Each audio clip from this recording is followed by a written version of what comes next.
پہلی بات کہ جملہ کمالات کی جامع ہے حضور کی شخصیت، کوئی شک نہیں۔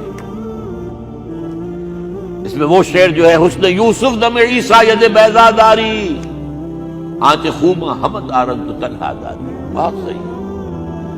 حضرت یوسف علیہ السلام کا حسن حضرت عیسیٰ کے سانس کے اندر پھونک میں جو تاثیر تھی، حضرت موسیٰ کے عصا میں، یہ ساری چیزیں آپ کو دی ہیں اللہ نے۔ جو تمام اچھوں کے اندر تمام اچھائیاں ہیں وہ ساری اچھائیاں آپ میں جمع ہیں۔ البتہ یہ بات جان لیجئے، میں تجزیہ کر کے آپ کو بتا رہا ہوں، حضور کا مرتبہ اور مقام بیان کرنے کی کوشش آپ کی توہین پر منتج ہوتی ہے۔ وجہ کیا ہے؟ اگر آپ کسی کے مرتبہ مقام کو اس کے اصل مقام کے مطابق بیان نہیں کر سکتے تو کہیں نیچے ہی گریں گے نا۔ ناممکن ہے کہ حضور کے مرتبہ مقام کو ہم بیان کر سکیں۔ سیدھی سی بات ہے، کسی ڈاکٹر کا کیا مقام ہے اپنے فن میں، وہ ڈاکٹر ہی سمجھ سکتا ہے۔ کسی انجینئر کا کیا مقام ہے اپنے فن میں، کوئی انجینئر ہی سمجھے گا نا۔ تو حضور کا کیا مقام ہے، کوئی نبی اور رسول ہی سمجھ سکتا ہے، وہ بھی نہیں سمجھ سکتا۔ کیوں؟ نیچے سے اپنے اوپر والے کا پورا ادراک ممکن نہیں ہوتا، اوپر والے کو پورا ادراک ہو سکتا ہے نیچے والے کا۔ ظاہر بات ہے کہ حضور سب سے اونچے ہیں، سب سے اوپر ہیں، افضل الانبیاء ہیں، افضلہم۔ اس اعتبار سے وہ لطیفہ ہے کہ کسی جگہ پر کسی دیہاتی کی کوئی مدد کر دی کسی ڈپٹی کمشنر نے، شاید کہیں وہ کسی جگہ ڈوب رہا تھا، بچا لیا، انہوں نے کہا رب تینو پٹواری کرے۔ اب یہ اس کی توہین ہوئی، کیا ہوا؟ اسے کیا پتا یہ ڈپٹی کمشنر کس بلا کا نام تھا، اس کا کیا مقام ہے، کیا مرتبہ ہے۔ تو حضور کے مرتبہ اور مقام کو کسی درجے میں جاننے والے صرف انبیاء ہیں، کلی طور پر جاننے والے صرف اللہ کی ذات ہے اور کوئی نہیں۔ آپ بیان کریں گے تو کہیں نہ کہیں نیچے رہ جائیں گے۔ آپ کو کیا پتا، یہ جو آپ فرماتے ہیں کہ میں اپنے رب کے پاس رات گزارتا ہوں، ابھی تو عند ربی وہ یطعمنی و یسقین، وہ مجھے کھلاتا ہے پلاتا ہے، میں اور آپ سمجھ سکتے ہیں کچھ؟ شب معراج میں جو مشاہدات ہوئے ہم سمجھ سکتے ہیں؟ لقد رأى من آیات ربہ الکبریٰ، بس ختم۔ اذ یغشی السدرۃ ما یغشی، جبکہ اس بیری کے درخت کو ڈھانپے ہوئے تھا جو ڈھانپے ہوئے تھا، تم نہیں جان سکتے کیا ڈھانپے ہوئے تھا۔ کیا بیان کریں گے آپ کہ حضور کا مشاہدہ کیا تھا؟ اگر ہمارے لیے کسی درجے میں بھی اس کا ادراک اور فہم ممکن ہوتا تو وہ اللہ بیان کرتا۔ اذ یغشی السدرۃ ما یغشی، جبکہ اس بیری کے درخت کو ڈھانپے ہوئے تھا جو ڈھانپے ہوئے تھا، بس تم نہیں جان سکتے۔ اس اعتبار سے شیخ سعدی کے بھی یہ ربائی جو ہے مبنی پر حق ہے 100%۔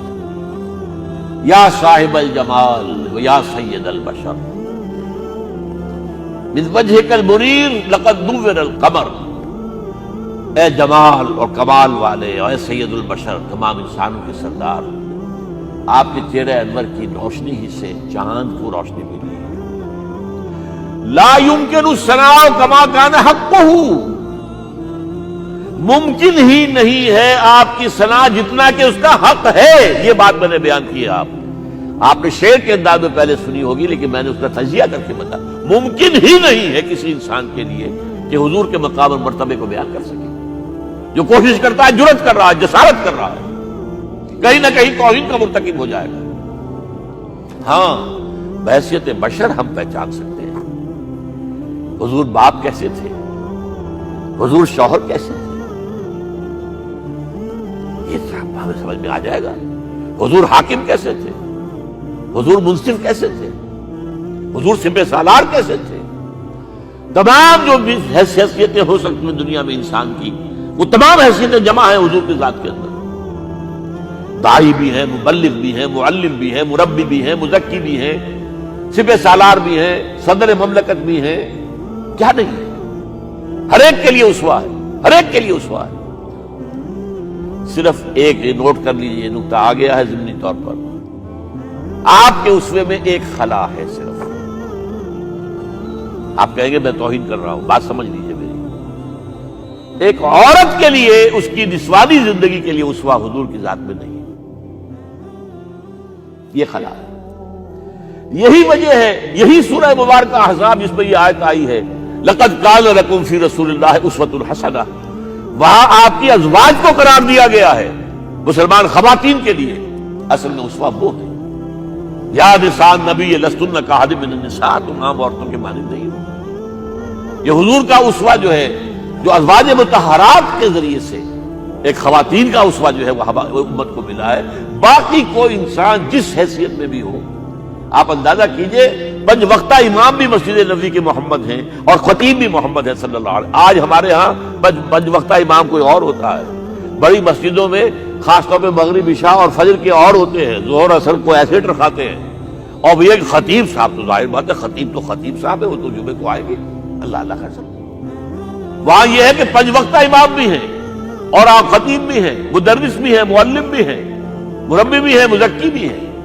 اور آپ نے دیکھا ہوگا ہمارے ہاں جو مشائخ ہوتے ہیں وہ تو نماز باجماعت میں بھی شریک نہیں ہوتے. وہ تو پتہ نہیں کس کیفیت میں کہاں جو ہے وہ نماز پڑھتے ہیں، علیحدہ پڑھتے ہیں تو علیحدہ پڑھتے، ورنہ وہ تو یہ کہ ہر وقت جو ہے وہ ایک خاص استغراق میں رہتے. اس حوالے سے یا صاحب الجمال و یا سید البشر من وجهك المنیر لقد نور القمر لا يمكن الثناء كما كان حقه بعد خدا بزرگ تو ہی قصہ مختصر. اور یہی بات غالب نے مرزا ایوب بیگ صاحب نے آپ کو سنائی. غالب ثناء خواجہ بے یزداں گذاشتین. اے غالب ہم نے محمد صلی اللہ علیہ وسلم کی ثنا جو ہے وہ اللہ کے حوالے کر دی ہے، ہمارے بس کا روگ نہیں ہے. غالب ثناء خواجہ بے یزداں گذاشتین کہاں ذات پاک، کہاں یہ کہ آن کا مخفف بن جاتا عربی میں، کہاں کہ آن، کہاں ذات پاک مرتبہ دان محمد است، کہ وہی ذات پاک ہے جو محمد کے مرتبے سے واقف ہے اور کوئی نہیں جان سکتا.